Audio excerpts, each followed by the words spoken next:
ღირსი ზოსიმე პალესტინელი, საუკუნო ცხოვრებისა და ღვთისმცნებათა შესრულებისათვის.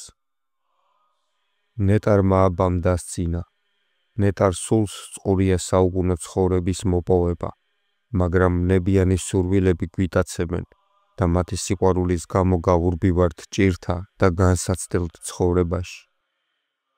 შევიგნოთ, რომ ღვთისმცნებები კი არ არიან მძიმენი, არამედ მათ ამძიმებენ ჩვენი ბოროტივნებები.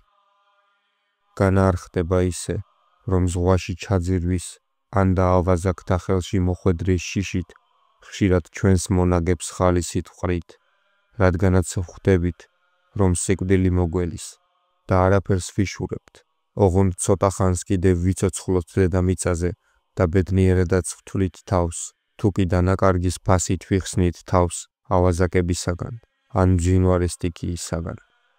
რატომ არ ვიქცევით ასე საუკუნო ცხოვრებისათვის? რატომ არა გვაქვს ისეთი ძლიერი შიში ღვთისა, როგორიც აგვაქვს ზღვისა? ამის დასამტკიცებლად ნეტარმა მამამ გვიამბო მამათა წიგნებშია მოკითხული. ერთხელ ერთმა ვაჭარმა მოივაჭარა უამრავი თვალმარგალიტი და გადაწყვიტა თავის მონებთან ერთად წასულიყო კონსტანტინოპოლში და იქ გაეყიდა. გზაზე დაუმეგობრდა ერთ ახალგაზრდა მენავეს, რომელსაც სხვა დროსაც გაეწია სამსახური მისთვის. ერთ დღეს ამ მენავე ყრმამ გაიგო, რომ მეზღვაურები უპირებდნენ ვაჭარს ზღვაში გადაგდებას, რათა მისი განძეულობა ხელში ჩაეგდოთ.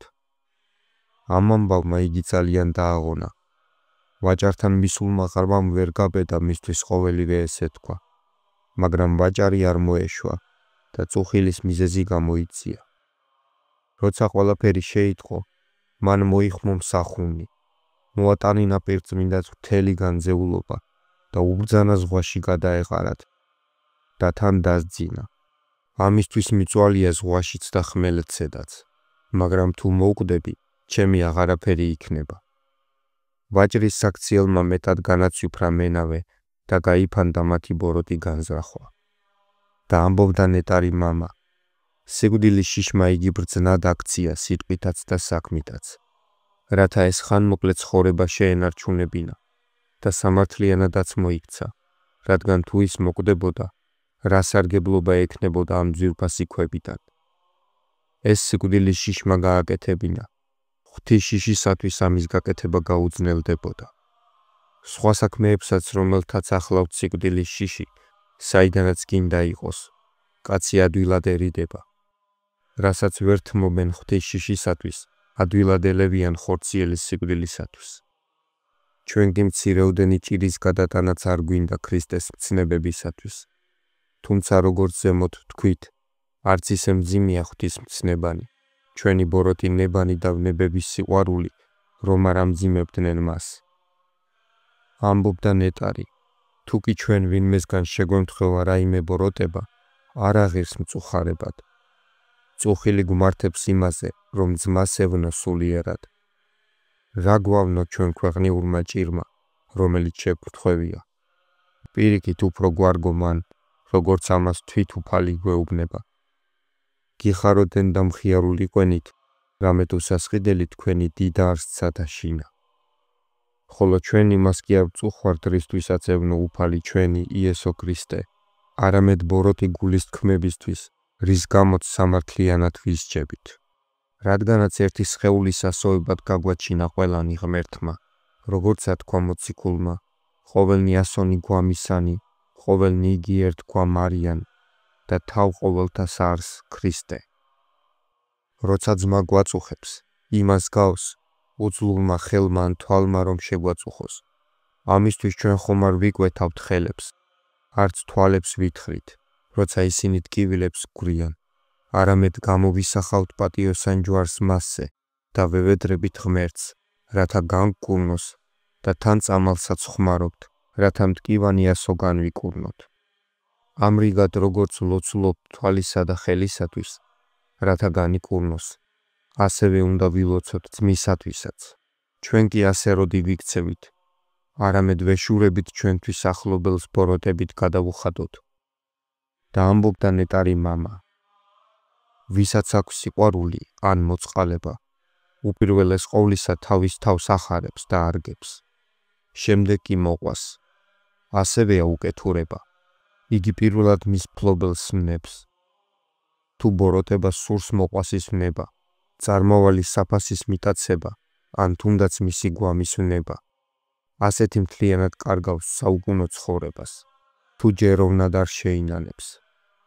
ამიტომაც ამბობენ მამანი, რაც ვერ ავნებს სულს, არ ავნებს ადამიანს. განაგრძო ნეტარმა მამამ.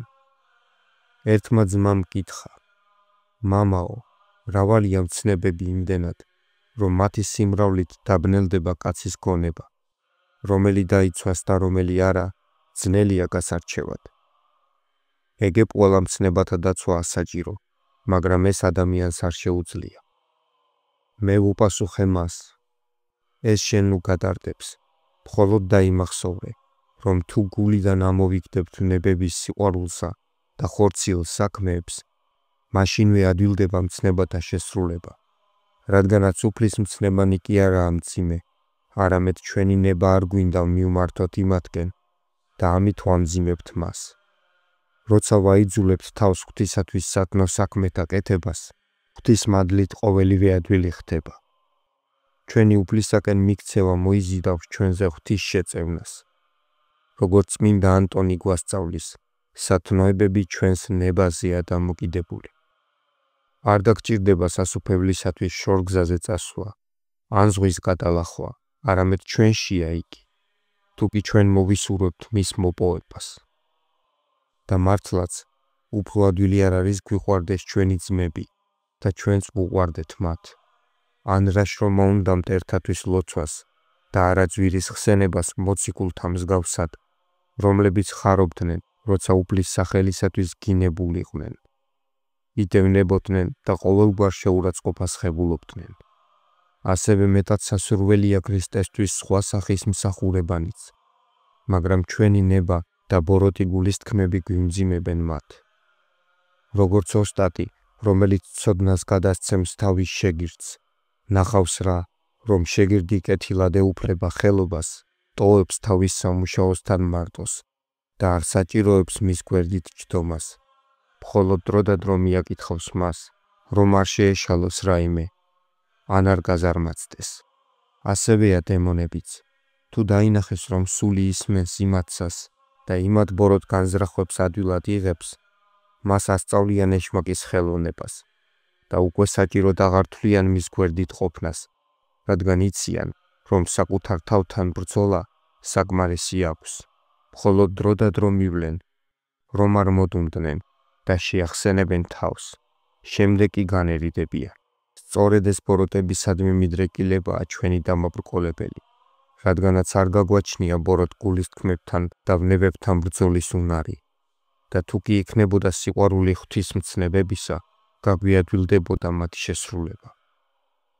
ერთხელ გვეუბნება წმინდა მამა, მივდიოდი მე, ერთი ძმა და რამოდენიმე ერისკაცი და მივედით იმ ადგილას, სადაც იყო საბაჟო. ერისკაცებმა გადაიხადეს ბაჟი ჩვეულების ამებრ ულაპარაკოდ, ხოლო როცა ჯერი ჩვენზე მოდგა, ძმამ, რომელიც ჩემთან იყო, იწყო წინააღმდეგობა გადასახადის გამო და ეუბნებოდა, რატომ იკადრეთ და მონაზონს ახდევინებთ ბაჟსო. როცა ეს ამბავი გავიგე უთხარი, რასაკეთებ ძმაო, როგორ ეუბნები, რომ პატივი მეცით, როგორც წმინდანს. განაარაჯობდა იმათ ეხილად სიმდაბლე და მორჩილება შენი, ვიდრე ამის გამო შერცხვენა. ჯობს, როგორც მშვიდმა და მორჩილმა მოწაფემ თავმდაბლად გადაუხადო განწესებული და წახვიდე შენს გზაზე. სხვა დროს წმინდა ქალაქში ყოფნისას ვიღაც ქრისტეს მოყვარე მთხოვა. ჩემსა და ძმას შორის უსიამოვნება ჩამოვარდა. ძმას არ სურს შერიგება ჩემთან და ამისთვის გევედრები, რათა უთხრა კეთილი სიტყვა შესარიგებლად. მე ხალისით დავთანხმდი და მოვიხმე ის, როცა მოვიდა მოუწოდე მას სიყვარულისა და მშვიდობისაკენ, მაგრამ მან დანანებით მითხრა. პირჯვრით დავიფიცე, რომ აღარ შეურიგდები და ფიცს ვერ გავტეხო. მაშინ გაღიმებულმა უთხარი, შენს ფიცს ასეთი აზრი აქვს. ფიცავ პატიოსან ჯვარს შენსას ქრისტე რომ არ შევასრულებ შენს ცნებებს, არამედ ეშმაკის ნებას. იცოდე, რომ არათუ გვევალება ბოროტი ფიცის შესრულება, არამედ მისთვის გმართებს სინანული და მწუხარება. როგორც ამაზე ამბობს დიდი ბასილი, იროდის რომ შეენანა და არ შეესრულებინა ფიცი, არ ჩაიდენდა უდიდეს ცოდვას და უფლის წინა მორბედს თავს არ მოკვეთდა. ბოლოს ეს მაგალითი მოუყვანე წმინდა ბასილის სიტყვებიდან, როცა უფალი ბანდა ფეხებს წმინდა მოციქულებს, პეტრე წინა უდგა, ხოლო შემდეგ დაუთმო უფალს. ასე მოიდრიკა მისი გონება და შეიძინა სიყვარული ძმისა. და განაგრძო საუბარი ნეტარმა მამამ. ერთხელ მკითხეს, როგორ დავთრგუნო გულისწყრომა, და მე უპასუხე, გულისწყრომის დაძლევის დასაწყისი არის რაიმეს თქმისაგან თავის შეკავება. ამის მაგალითი ჩვენ მოგცა მამამ მოსემ, როცა მამებმა მოინდომეს მისი გამოცდა და თქვეს მის გასაგონად, რისთვის შემოდის ეს შავკანიანი ჩვენს შეკრებებზე. მოსე დუნდა, შეკრების შემდეგ კითხეს მას, ხომ არ შეძრწუნდიო? მოსემ უპასუხა, რომ შეძრწუნდა, მაგრამ არაფერი თქვა, მოითმინა. ხოლო როცა ის სრულყოფილი გახდა, ხელმეორედ გამოსცადეს. ეს მოხდა მაშინ, როცა შეუძახეს. გადი საკურთხევლიდან შეშავკანიანო. გარეთ გამოსული მოსე ასე ეუბნება თავის თავს. ტყავო ნაცრისფერო, შავო. კეთილად გიყვეს, როცა კაცი არ ახარ, რად მიხვალ ადამიანებთან. ახლა ის არათუ გაჩუნდა დაცინვაზე, არამედ არც კი შეძრწუნებულა და გაკიცხა კიდეც თავი. შეძრწუნება და დადუმება ახასიათებთ ახლად დამწყებთ და არა სრულყოფილთ. თუმცა ესეც დიდი სათნოებაა. შეძრწუნების გარეშე გულის შეუძრელად დაცვა კი არის სრულყოფილთა საქმე. ხოლო ჩვენ გვასწავლის წმინდა მამა, უძლურთა საქმესაც არ ვაკეთებთ, არც ვცდილობთ ამ საქმის დაწყებას და არ ვუჩვენებთ უფალს ამის გამო გულმოდგინებას. სულვილსაც კი არ ვამშხავნებთ, რომ საწყისი დაუდოთ ამ სათნოებას შრომით და ამით მოვიზიდოთ ღვთის მადლი ჩვენს დასახმარებლად. ან თუ კი ვავლენთ ამის სურვილს, იგი იმდენად სუსტია, რომ ვერ ვღებულობთ სიკეთეს ღვთისაგან. ამინ.